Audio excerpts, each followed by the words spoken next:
नमस्कार। बहुत स्वागत है आप सभी दर्शकों का तुला राशि के लिए मार्गी देवगुरु के इस वीडियो में। 100 दिन के लिए मार्गी देवगुरु। जी हाँ, ज्योतिष शास्त्र में ग्रहों के महामंत्री की संज्ञा प्राप्त देवगुरु बृहस्पति 4 फरवरी को वक्री से मार्गी हो चुके हैं और 14 मई तक वृषभ राशि में मार्गी रहेंगे। फिर राशि परिवर्तन करके मिथुन राशि में चले जाएंगे। मार्गी का अर्थ होता है अपनी सामान्य गति से गतिमान होना, जबकि वक्री का अर्थ होता है सामान्य से कम गति, धीमी गति से गोचर करना। अभी तक गुरु अपनी सामान्य गति से कम गति से मंद गति से गतिमान थे, इसलिए गुरु से मिलने वाले फलों में भी देरी हो रही थी। अब जब गुरु अपनी सामान्य गति से गतिमान होंगे तो अपना फल भी सामान्य तरीके से ही प्रदान करेंगे। ज्योतिष शास्त्र में गुरु को सर्वाधिक शक्तियां प्राप्त हैं। गुरु धन के कारक होते हैं, भाग्य के कारक होते हैं, संतान और विवाह के कारक होते हैं। गुरु ही शिक्षा, ज्ञान, धर्म और सत्कर्म के कारक होते हैं। 4 फरवरी से गुरु मार्गी होंगे तो अपने कारक तत्वों से संबंधित सभी फल प्रदान करेंगे। इस गोचर की सबसे महत्वपूर्ण बात यह है कि 4 फरवरी से 14 मई के दौरान गुरु शुक्र का परिवर्तन योग बनेगा। गुरु शुक्र के घर में, शुक्र गुरु के घर में गोचर करेंगे तो दोनों ही जिन जिन भावों से संबंध बना रहे हैं उन भावों से संबंधित सभी शुभ फल आपको प्राप्त होंगे। ज्योतिष शास्त्र में शुक्र और गुरु को सर्वाधिक शुभ ग्रह माना गया है और जब दो शुभ ग्रह एक दूसरे से परिवर्तन योग बनाएंगे तो ये आपके जीवन में बहुत बड़ा परिवर्तन लाने वाला होगा। अभी तक जो संघर्ष, जो कष्ट, जो आर्थिक संकट, हेल्थ इश्यूज, फाइनेंशियल इश्यूज आप झेल रहे थे, उनसे आपको बहुत बड़ी राहत मिलने जा रही है इस गोचर में। तो तुला राशि के जातकों पर गुरु के मार्गी होने का क्या प्रभाव पड़ेगा, इसी का विश्लेषण करेंगे इस वीडियो में। ये विश्लेषण आपकी चंद्र राशि के आधार पर किया जा रहा है और वीडियो के अंत में मैं आपको देवगुरु के उपाय भी बताऊंगा। तो ये है तुला राशि के जातकों की कुंडली। देवगुरु का गोचर आपकी कुंडली के अष्टम भाव में है और शुक्र का गोचर छठे भाव में। शुक्र गुरु की राशि में, गुरु शुक्र की राशि में, तो शुक्र गुरु का परिवर्तन योग बन रहा है। इसके अलावा तुला राशि सभी 12 राशियों में वो अकेली वो राशि है जिसकी गोचर कुंडली में पूरे 100 दिनों के लिए डबल विपरीत राजयोग बन रहा है। शुक्र भी विपरीत राजयोग बना रहे हैं और गुरु भी विपरीत राजयोग बना रहे हैं। विपरीत राजयोग बनता कैसे है? कुंडली में छठे भाव, 8वें भाव और 12वें भाव का स्वामी अगर छठे, 8वें या 12वें भाव में गोचर करे तो विपरीत राजयोग बनता है। अब यहाँ शुक्र 8वें भाव के स्वामी होकर के छठे भाव में गोचर कर रहे हैं तो विपरीत राजयोग बना रहे हैं। गुरु छठे भाव के स्वामी होकर के 8वें भाव में गोचर कर रहे हैं तो विपरीत राजयोग बना रहे हैं। विपरीत राजयोग वो राजयोग है जो शुरू में तो संघर्ष कराता है लेकिन उसके बाद व्यक्ति को बुलंदियों पर पहुंचा देता है। अब संघर्ष तो आपने बहुत कर लिया, लगभग 2 वर्षों से शनि की पनौती आप झेल रहे हैं। चूंकि शनि पंचम भाव में गोचर कर रहे हैं और पंचमस्थ शनि सबसे ज़्यादा कष्ट देते हैं क्योंकि पहला प्रभाव जो पड़ता है वो आपकी इनकम पर पड़ता है, आपकी आमदनी पर। आपके धन पर सबसे ज़्यादा प्रभाव पड़ता है शनि का। तो कष्ट तो आप झेल रहे हैं। अब वो समय आ गया है जब आपको ये लगेगा कि जितने कष्ट झेलने थे, जितना संघर्ष करना था, अब उससे मुक्ति मिलने जा रही है और आप कम से कम 4 महीनों तक शांति और सुकून महसूस करेंगे। आप ये एहसास करेंगे कि हाँ, अब जीवन में थोड़ी शांति है, संघर्षों में कमी आई है, कष्टों में कमी आई है, क्योंकि छठे भाव के स्वामी अष्टम में गोचर करते हुए विपरीत राजयोग बना रहे हैं। छठा भाव होता है संघर्षों का। आपके जीवन में जो भी संघर्ष आते हैं, जो भी चैलेंजेज आते हैं, व्यापार व्यवसाय में जो कंपटीशन आपको करनी पड़ती है, नौकरी में जो कंपटीशन करनी पड़ती है, वो सब छठे भाव से ही देखा जाता है।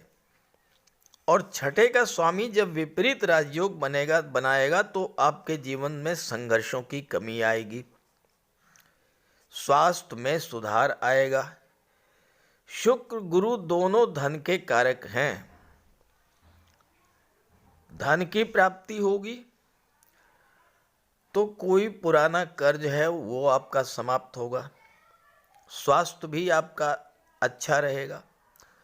और सबसे बड़ी बात यह है कि शनि राशि परिवर्तन करने जा रहे हैं। 29 मार्च को पंचम भाव से हटके छठे में आ जाएंगे और छठे में शनि अच्छा फल देते हैं, बहुत अच्छा फल देते हैं।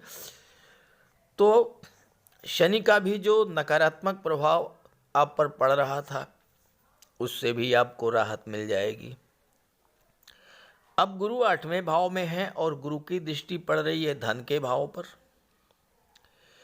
अभी तक शनि की दृष्टि धन के भाव पर पड़ रही थी, जिसके कारण धन संचय नहीं हो पा रहा था। पैसा तो आपको मिल रहा था, आपकी मेहनत का फल तो मिल रहा था, लेकिन धन का संचय नहीं हो पा रहा था। खर्चे आपके बढ़े हुए थे, फालतू के खर्चे। अब गुरु की दृष्टि जब पड़ेगी तो धन का भी संचय होगा, धन का निवेश होगा। आप महिला हैं तो ऑर्नामेंट, ज्वेलरी, आभूषण वगैरह भी इस समय क्रय कर सकती हैं, या फिर किसी प्रॉपर्टी में आपका निवेश होगा, क्योंकि शनि चौथे भाव के स्वामी हैं। शनि निर्माण के कारक हैं और चौथा भाव भूमि भवन प्रॉपर्टी का होता है। तो या तो आप अपना मकान बनवाएंगे, या कोई प्रॉपर्टी खरीदेंगे, या कोई वाहन खरीदने की आपकी इच्छा थी तो वो इच्छा आपकी पूरी होगी। चूँकि 8वां भाव गुप्त धन का होता है और यहाँ गुरु विपरीत राजयोग बना रहे हैं, तो आपका डूबा हुआ पैसा, पिछले 2 वर्षों में जो आपको धन हानि हुई, किसी ने आपका पैसा दबा लिया, आपका पैसा कहीं फंस गया, किसी को उधार दिया वो पैसा नहीं मिला, इस तरह की चीज़ों से आपको राहत मिलेगी, पैसा आपका वापस आएगा। जो इंश्योरेंस के क्षेत्र से जुड़े हैं, मार्केटिंग के क्षेत्र से जुड़े हुए हैं, उनके लिए भी अच्छा समय आएगा 4 फरवरी के बाद से। ये 100 दिन आर्थिक दृष्टि से आपके लिए बहुत अच्छे रहेंगे। तुला राशि शुक्र की राशि है और शुक्र भी विपरीत राजयोग बना रहे हैं। शुक्र तो धन के कारक होते हैं और 12वें भाव पर दृष्टि डाल रहे हैं, तो विदेशों से धन की प्राप्ति होगी।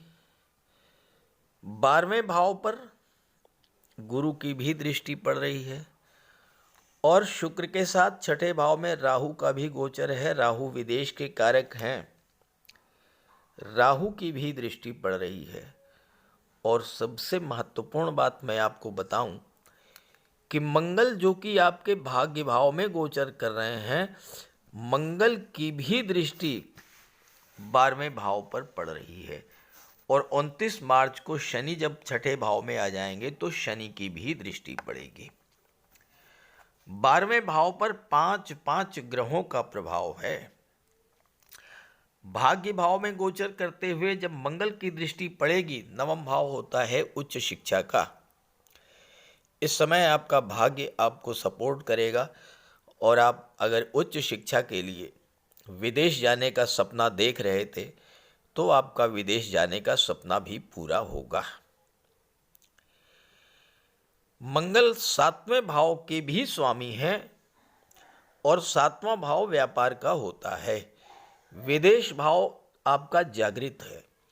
विदेशी व्यापार के लिए बेहद अनुकूल रहेंगे ये 100 दिन।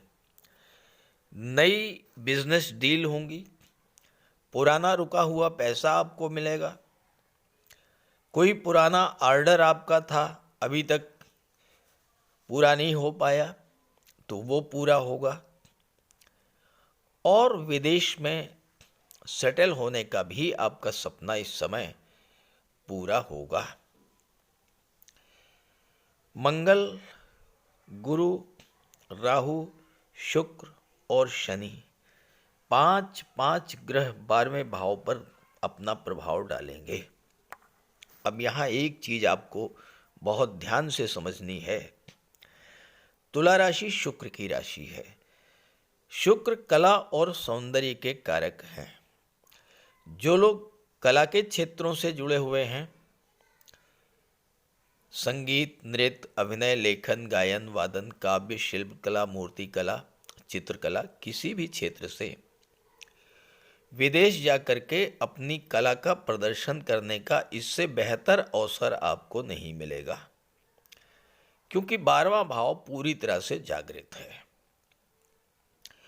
जो लोग शुक्र से संबंधित चीजों का व्यापार व्यवसाय करते हैं, कला और सौंदर्य, सुख सुविधा के साधन, लग्जरी और कंफर्ट, इन सब चीज़ों से रिलेट करते हुए जो लोग व्यापार व्यवसाय कर रहे हैं, उनको भी विदेशों से व्यापार करने का, नई नई बिजनेस डील करने का बहुत अच्छा अवसर मिलेगा।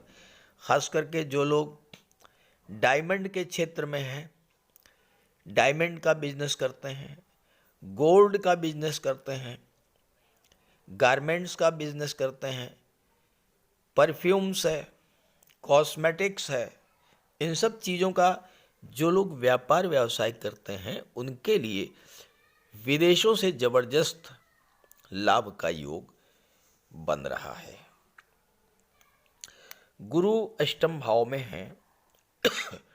गुरु की दृष्टि धन के भाव पर तो पड़ ही रही है, गुरु की दृष्टि चौथे भाव पर भी पड़ रही है। शनि चौथे भाव के स्वामी हैं।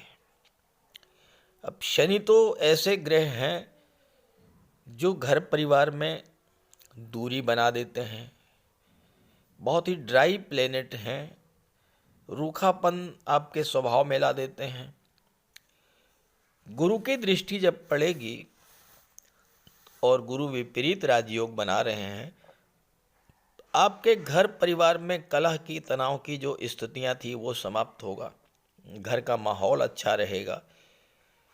जो लोग पॉलिटिक्स से जुड़े हुए हैं उनको कोई बहुत अच्छी खबर इस समय मिल सकती है। मंगल सप्तम भाव के स्वामी होकर के भाग्य के भाव में गोचर कर रहे हैं। सप्तम का स्वामी जब भी भाग्य के भाव में गोचर करता है तो 7वें भाव की चीज़ों से भाग्योन्नति होती है। तो विवाह से आपकी भाग्योन्नति होगी, जीवन साथी के द्वारा आपकी भाग्योन्नति होगी, आपके फ्रेंड्स, आपके बिजनेस पार्टनर, इनके भाग्य से आपकी भाग्योन्नति होगी।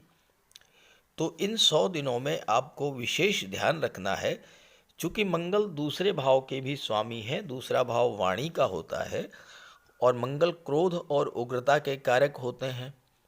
तो अपनी वाणी पर आप विशेष संयम रखेंगे तो इसका आपको बहुत बड़ा लाभ मिलेगा।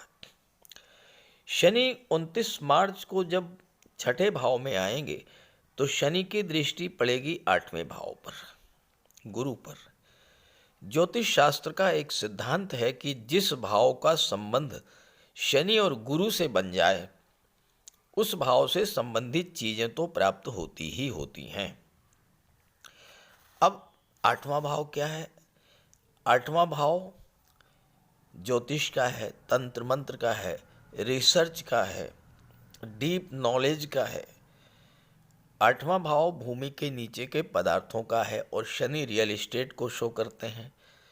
जो लोग प्रॉपर्टी डीलिंग का काम करते हैं, प्रॉपर्टी से रिलेटेड कोई भी काम करते हैं, जो लोग ट्रांसपोर्ट टूरिज्म से, मेडिसिन के क्षेत्र से, केमिकल प्रोडक्ट के क्षेत्र से जुड़े हुए हैं, इंजीनियरिंग के क्षेत्र से जुड़े हुए हैं, आईटी सेक्टर से जुड़े हुए हैं, जो लोग मेडिकल के क्षेत्र से, सर्जरी के क्षेत्र से, ऐसे सभी जातकों के लिए ये 100 दिन प्रबल भाग्योन्नति लेकर के आ रहा है।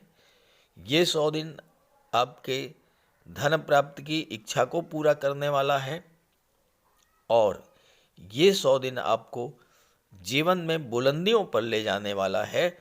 बस शर्त यही है कि आपकी जन्म कुंडली में शुक्र, गुरु, शनि या मंगल ये मजबूत स्थिति में हो।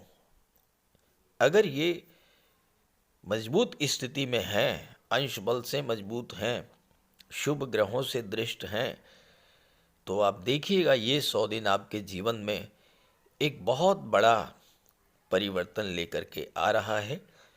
इस गोचर का पूरा लाभ उठाइए और देवगुरु के उपाय जरूर कीजिएगा, क्योंकि गुरु विपरीत राजयोग बना रहे हैं और आपके राशि के स्वामी भी विपरीत राजयोग बना रहे हैं।